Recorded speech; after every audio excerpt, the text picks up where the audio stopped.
नमस्कार सभी देशवासियों को आपके अपने चहेते गीतकार गौड़ ब्राह्मण राजवीर शर्मा राघवान का प्यार भरा नमस्कार।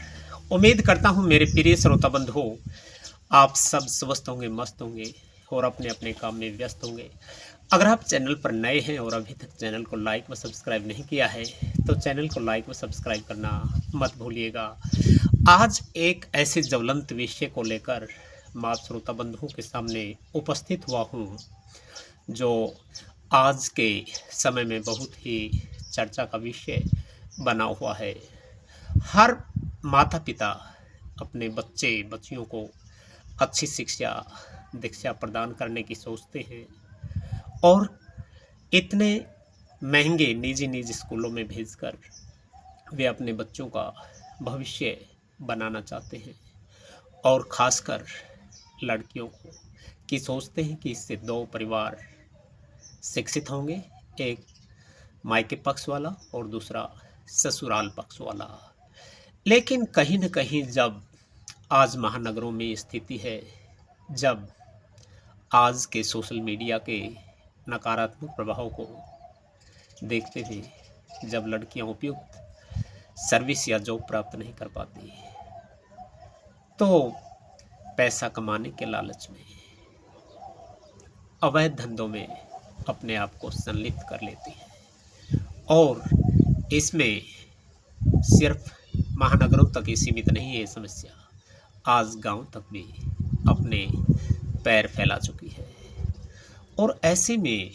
प्रश्न ये बनता है कि क्या हम अपने शिक्षा जो इतनी अच्छी प्राप्त कर रहे हैं और उसके बावजूद भी हम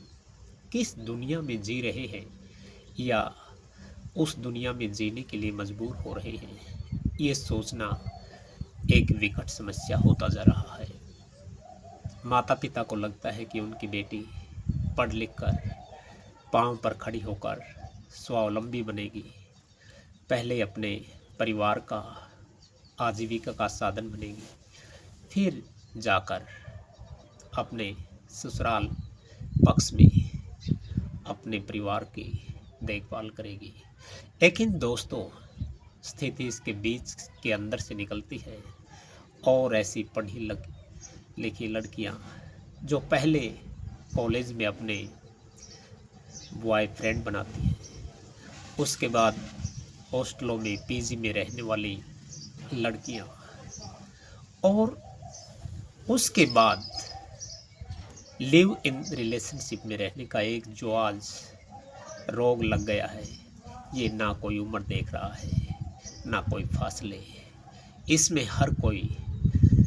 फंसा जा रहा है। और जब माँ बाप या माता पिता या अभिभावक इस विषय में उनसे बात करते हैं तो वे चिड़चिड़े मिजाज में उनसे पेश आते हैं और अपने माँ बाप को अपनी परवरिश के लिए दोषी मानते हैं और कहते हैं कि आपने क्या किया हमारे लिए, और इस तरह वे अपने अवैध संबंधों का शिकार बनते जाते हैं। और ये स्थिति इतनी भयावह होती जा रही है कि कोई भी इससे अछूता नहीं है। आज इस बीमारी ने इतना उग्र रूप धारण कर लिया है कि शादी से पहले शादी के बाद इतने हमारे